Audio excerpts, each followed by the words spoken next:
बिस्मिल्लाहिर्रहमानिर्रहीम। अस्सलाम वालेकुम।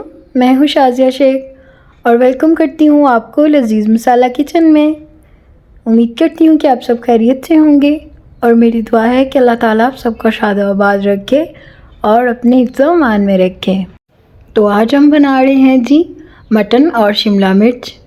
बहुत ही ज़बरदस्त रेसिपी बनने जा रही है। अपनी वीडियो को पूरा वॉच करना है बिना स्किप किए, सारे पॉइंट्स नोट करने हैं, तो वीडियो के लास्ट तक मेरा साथ दीजिएगा। तो चलें शुरू करते हैं इस प्यारी सी रेसिपी को बनाना। तो सबसे पहले जी हमने एक कढ़ाई में आधा कप घी डाला और घी गरम कर लिया। जैसे ही घी गरम हो गया तो हमने इसमें प्याज शामिल कर दिए। दरमियाने साइज़ के 2 प्याज हैं और इनको मैंने बारीक कटिंग कर लिया था। प्याज शामिल करेंगे और प्याज़ों को हम सौते करेंगे। इनको बहुत ज़्यादा ब्राउन नहीं करेंगे। प्याज जैसे ही नरम हो जाए थोड़े से, तो यहाँ पर जी इसमें हम डालेंगे बड़ी इलायची, छोटी इलायची और साबुत काली मिर्च और 1 इंच दालचीनी का टुकड़ा। तो यहाँ पर जी इनको हम थोड़ा सा फ्राई करेंगे। इनसे हमारी रेसिपी में बहुत ही अच्छी खुशबू आएगी और जायका भी बहुत ज़बरदस्त हो जाएगा। तो यहाँ पर जी हमारे प्याज जो हैं वो फ्राई हो गए और अब इसमें जी हम मटन शामिल करेंगे। हाफ़ के-जी मटन लिया है हमने यहाँ पर। तो मटन को भी हम फ्राई कर लेंगे। इतना फ्राई करेंगे कि मटन का जो कलर है वो चेंज हो जाए। तो यहाँ पर जी इसके साथ ही हम इसमें 1 खाने का चम्मच अदरक लहसुन का पेस्ट शामिल कर देंगे और इसके साथ हाफ़ खाने का चम्मच कुटी हुई हरी मिर्चें शामिल कर देंगे। और अब जी इन सारी चीज़ों के साथ हम गोश्त को भूनेंगे और अदरक लहसुन के पेस्ट के साथ इसकी भुनाई करेंगे। तो यहाँ पर आपने तकरीबन 10 से 15 मिनट के लिए इसकी भुनाई करनी है, हाई टू मीडियम फ्लेम पर।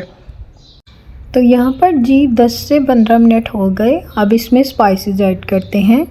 1 टीस्पून नमक जाएगा, 1 टीस्पून पिसी हुई लाल मिर्च, 1/4 टीस्पून हल्दी, 1 टीस्पून काली मिर्च। इसके अलावा मैं इसमें और कोई भी मसाले ऐड नहीं कर रही। तो अब मसाले की भुनाई करते हैं अच्छे से। तो यहाँ पर इनको थोड़ा मिक्स कर लेते हैं और इसके साथ ही हम गोश्त को और मसालों को भूनेंगे कि सारी चीज़ें जो हैं वो यकजान हो जाएं। तो अब जी यहाँ पर हम इसमें पानी शामिल नहीं करेंगे। यहाँ पर हमने टमाटर का पेस्ट बनाया है तो ये शामिल कर देंगे। यहाँ पर मेरे पास 5 टमाटर थे जिनका मैंने पेस्ट बना लिया। और अब जी इस पेस्ट के साथ हम गोश्त को भूनेंगे कि इससे जो हमारे मसाले हैं इनका कच्चापन ख़त्म हो जाएगा और सारी चीज़ें जो हैं वो यकजान हो जाएंगी। तो हाई फ्लेम पर आपने इसकी भुनाई करनी है।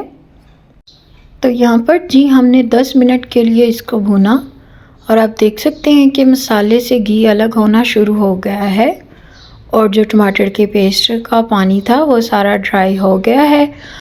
तो यहाँ पर जी गोश्त की भुनाई मुकम्मल हो जाती है और अब जी हमने इसको गलाना है तो इसमें पानी शामिल करेंगे। तो मैं यहाँ पर 1 गिलास पानी शामिल कर दूँगी इसमें और 1 गिलास पानी शामिल करके तो जी हम इसको अच्छे से मिक्स कर लेंगे और इसको कवर करके रख देंगे लो टू मीडियम फ्लेम पर। और इसको आपने तकरीबन 15 से 20 मिनट के लिए रखना है कवर करके। तो यहाँ पर जी 15 मिनट हो गए हैं और अब इसको हम चेक करते हैं। तो माशाल्लाह से हमारा जो मटन है बहुत ही ज़बरदस्त तैयार हो गया है। और ये जो थोड़ा बहुत पानी है इसको हम हाई फ्लेम पर जो है ड्राई कर लेंगे। और यहाँ पर जी हम गोश्त को चेक करेंगे कि हमारा जो गोश्त है वो गल गया है। तो मैंने यहाँ पर चेक किया था, हमारा गोश्त गल गया था। अगर आपको लगे कि गोश्त नहीं गला तो आप इसको फिर से लो फ्लेम पर रख के कवर कर दें 10 मिनट के लिए। तो यहाँ पर जी हम इसमें शिमला मिर्च शामिल कर रहे हैं। तो शिमला मिर्च शामिल करके तो इसको जी हम अच्छे से मिक्स करेंगे। हाफ़ के-जी शिमला मिर्च है मेरे पास, तो इसको अच्छे से मिक्स करेंगे और 3 से 4 मिनट के लिए इसको हाई फ्लेम पर हम भूनेंगे। तो जनाब अगर आप वीडियो देखते हुए यहाँ तक आ गए हैं तो वीडियो को लाइक कर दें और चैनल को सब्सक्राइब कर दें और बेल आइकन पर प्रेस करना मत भूलें ताकि आपको आने वाली हर न्यू वीडियो का नोटिफिकेशन बआसानी मौसूल हो जाए। और वीडियो को शेयर कर दिया करें अपने फ्रेंड्स एंड फैमिली के साथ। आप सब लोगों का बेहद शुक्रिया। तो यहाँ पर जी इसकी बुनाई हो गई मुकम्मल और अब इसको हम कवर करते हैं। तकरीबन 6 मिनट के लिए इसको कवर करेंगे लो फ्लेम पर। तो यहाँ पर माशाल्लाह से 6 मिनट हो गए हैं और आप देख सकते हैं कि इसमें जो पानी था वो ड्राई हो गया और जो हमारी शिमला मिर्च हैं वो भी अच्छे से कुक हो गई हैं। और अब जो बाकी का इसमें थोड़ा बहुत पानी बचा है इसको हम हाई फ्लेम पर ड्राई कर लेते हैं। और अब जी इसमें हम शामिल करेंगे भुना कुटा हुआ ज़ीरा 1 टीस्पून, जो कि मैंने शुरू पे नहीं शामिल किया था। 1 टीस्पून पिसा हुआ खुश्क धनिया शामिल करेंगे। और बाज़ खानों में ये दोनों चीज़ें शुरू पे शामिल की जाती हैं, लेकिन बाज़ खानों में आप लास्ट पे भी शामिल कर सकते हैं।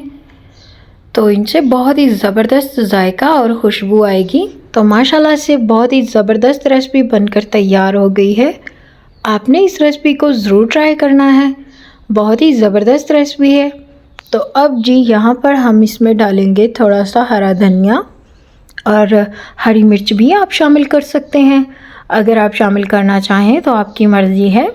तो अब जी इसको कवर करते हैं 2 से 3 मिनट के लिए और फ्लेम ऑफ कर देंगे। तो माशाल्लाह से 2 से 3 मिनट बाद हमने इसको डिश आउट किया और आप देख सकते हैं ये है जी इसकी फ़ाइनल लुक। उम्मीद करती हूँ कि आपको ये रेसिपी ज़रूर पसंद आई होगी। और अगर वीडियो अच्छी लगे तो वीडियो को लाइक कर दें और चैनल को सब्सक्राइब कर दें। बेल आइकन पर प्रेस करना मत भूलें ताकि आपको आने वाली हर न्यू वीडियो का नोटिफिकेशन बआसानी मौसूल हो जाए। तो लाजमी ट्राई कीजिएगा और अपना फ़ीडबैक मेरे साथ ज़रूर शेयर किया करें।